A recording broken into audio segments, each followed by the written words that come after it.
Praise the Lord. இன்றைய நாளிலும் ஆண்டவர் நம்மோடு இடைபடுகிற வார்த்தை சங்கீதம் 4:3 பக்தியுள்ளவனை கர்த்தர் தமக்காக தெரிந்து கொண்டார் என்று அறியுங்கள்.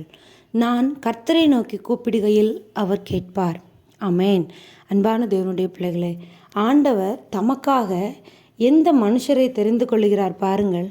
பக்தியுள்ளவனை, பணக்காரர்களை அல்ல, அதிகாரிகளை அல்ல, கர்த்தரிடத்தில் பக்தியாய் இருக்கிற, பக்தி வைராக்கியம் உள்ள, பக்தியுள்ள மனுஷனை உலகத்தை படைத்த தேவன் அவருக்காக தெரிந்து கொண்டார்.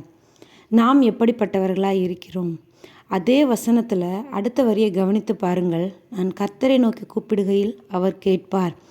யார் கர்த்தரை நோக்கி கூப்பிடுகையில் அவர் கேட்கிறார்? பக்தி உள்ளவர்கள். பக்தி அப்படின்னு சொன்னால் ஆண்டவர் மீது இருக்கிற அன்பு, அவரை அதிகமாய் நேசிக்கிறவர்கள். யார் நம்ம அதிகமாக நேசிக்கிறோமோ அவங்க சொல்கிறத நம்ம கேட்போம். அப்போது நம்ம ஆண்டவரிடத்தில் எந்த அளவுக்கு அன்பு செலுத்துகிறோம், அவர் நமக்கு கற்றுக் கொடுத்த எல்லா காரியங்களையும் நம்ம கீழ்ப்படுகிறோமா? ஆண்டவரிடத்தில் நம்முடைய அன்பு, நம்முடைய பக்தி எந்த அளவுக்கு இருக்கிறது என்பதை நாம் இன்று சோதித்து ஆராய்ந்து அறிய அழைக்கப்பட்டிருக்கிறோம். ஒருவேளை நம்முடைய ஜெபத்திற்கு பதில் இல்லை அப்படின்னு சொன்னால் நம்ம பக்தியில் குறைவுள்ளவர்களாக இருக்கிறோம் என்று அர்த்தம். நம்முடைய விண்ணப்பங்கள் ஆண்டவருடைய சமூகத்தை போய் எட்டவில்லை என்றால் நாம் ஆண்டவரிடத்தில் அன்பு கூறவில்லை என்று அர்த்தம். அன்பான தேவனுடைய பிள்ளைகளே, ஒருவன் கர்த்தரிடத்தில் பக்தியுள்ளவனாய் இருந்தால் அவன் கூப்பிடும் பொழுது கர்த்தர் நிச்சயமாய் பதில் கொடுப்பார். அந்த ஜெபத்திற்கு அவர் செவி கொடுப்பார்.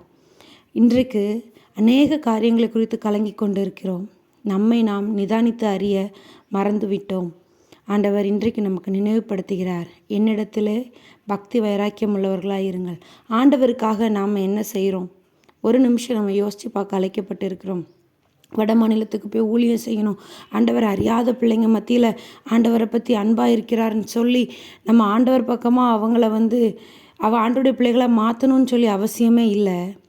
உங்களுடைய உண்மையான ஊழியம், உண்மையான பக்தி உங்களுடைய நடத்தையில் இருக்கிறது. கர்த்தர் உங்களுடைய வழிகளை எல்லாவற்றையும் சீர்தூக்கி பார்க்கிறார். அன்பான தேவனுடைய பிள்ளைகளே, ஆண்டவர் நம்ம இடத்துல எதிர்பார்க்கிற காரியம் பொண்ணோ பொருளோ எந்த ஒரு செல்வத்தையோ நம்ம சம்பாதித்தது எதையுமே கேட்கவே இல்லை. நம்முடைய இருதயத்தை கேட்கிறார். நம்முடைய குணங்களை அவர் பார்க்கிறார். அன்பான தேவனுடைய பிள்ளைகளே, அன்பாக இருங்க, கர்த்தர் அன்பானவர்னு போய் சொல்கிறதில்ல, நம்ம வாழ்ந்து காட்டுறதுல இருக்குது. பக்தி உள்ளவனை கர்த்தர் தெரிந்து கொண்டார். உங்களை தெரிந்து கொண்டாரா? சிந்தித்து பார்த்து வழியை செவ்வாய்ப்படுத்துங்கள். God bless you.